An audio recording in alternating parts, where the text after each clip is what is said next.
Akkam jirtu hordoftoota YouTube chaanaalii kiyyaa ani jira galata waaqaatu akkam isiniin. Egaa immoo qophii ayyaanarra jira jechuudha.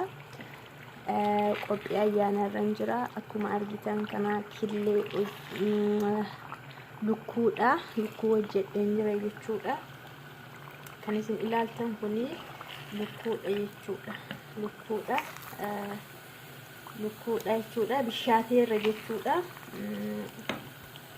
Killeen illee bishaatee jira. Killeen illee itti hin daballee ganaan itti dabale jechuudha. Akkasumas biddeen illee asumatti hin tolche jechuudha. Naannoo keenya biddeeni hin jiru. Bakka biraallee biddeen jira. Ani garuu biddeen manuma keessatti hin tolchaa jechuudha. Akkamitti biddeen tolchitaa yaa kayyoo yoo jettanii biddeen illee akkamitti akka hin tolchu kunoo isiniin agarsiisa jechuudha. Amma wantiin isaa kunoo jira. Waan akkasii jira jechuudha. Sibiilli isaa jechuudha. Kan irratti tolchamu waan akkasiiti. Bifa kanaan hin tolchachuudha. Beektee biddeen hin tolchitu yoonaan jettanii bakka qodaansaas mijataa miti, wanti isaas mijataa miti, garuu akkuma isaatti hin tolchaa jechuudha. Mee na ilaala. Bilbila qabadhee sayyuu bilbilas qabadhee naan taane garuu haa ta'u na yaala.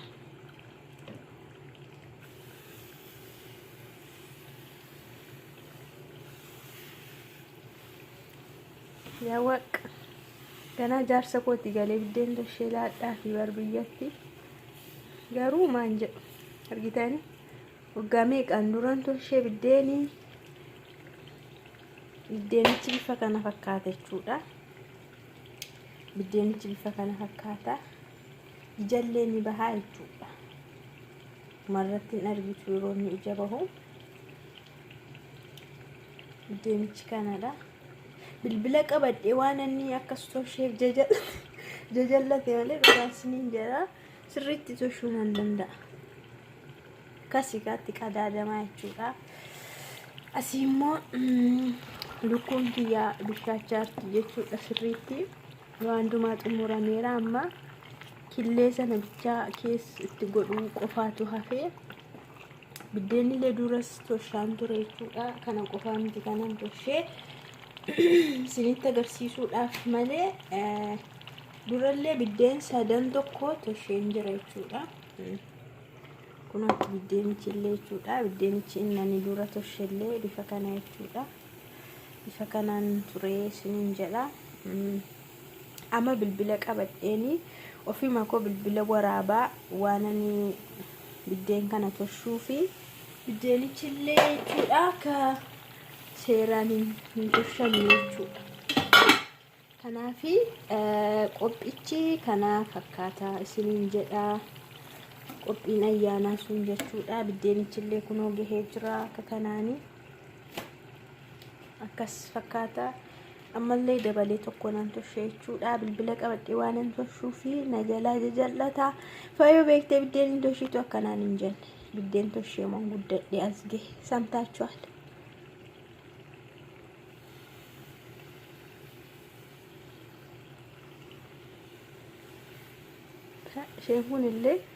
Isheen kun tsadaanaa itti dhugaa waaqa ija keessan narra haa qabu malee kunoo isheen kun sirriitti naa taatee jirti jechuudha. Lalaalaan madhuma isheetti biddeen isheen kun naa taatee jirti isiniin jedha. Biddeen meeqa tolchee seetanii biddeen 4 tolchee bifa kanaanii baqqaan gahaa jechuudha. 4 kun hin gahaa. Yeroo dhuma tokko yoo nyaatame gahaadha jechuudha. Lukkuun immoo yeroo biraattiyyuu yoo hafte rakkoon qabdu waan biraatiin illee nyaachuun hin danda'ama isiniin jedha.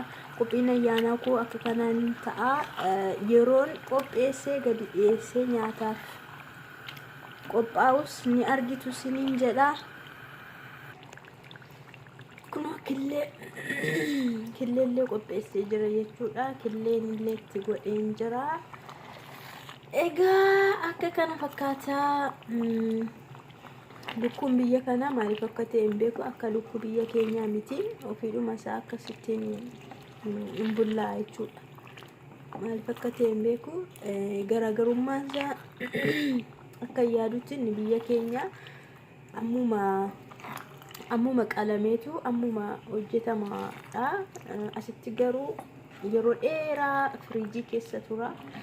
Yeroo dheeraas firiijii keessa turuu danda'a. Bifa kanaan yeroo achi keessaa bahee ho'aatti kennamu yeroo gara aayisii isaarraa gara laafaatti jijjiiramu jechuudha.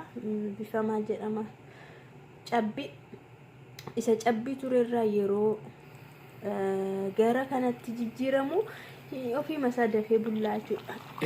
Baay'een turu jechuudha. Akkasa biyya keenyatti lukkuun abiddarra sa'aatii hedduu ture jechuudha. Dur yeroo maazariin hojjettu faallee jechuudha.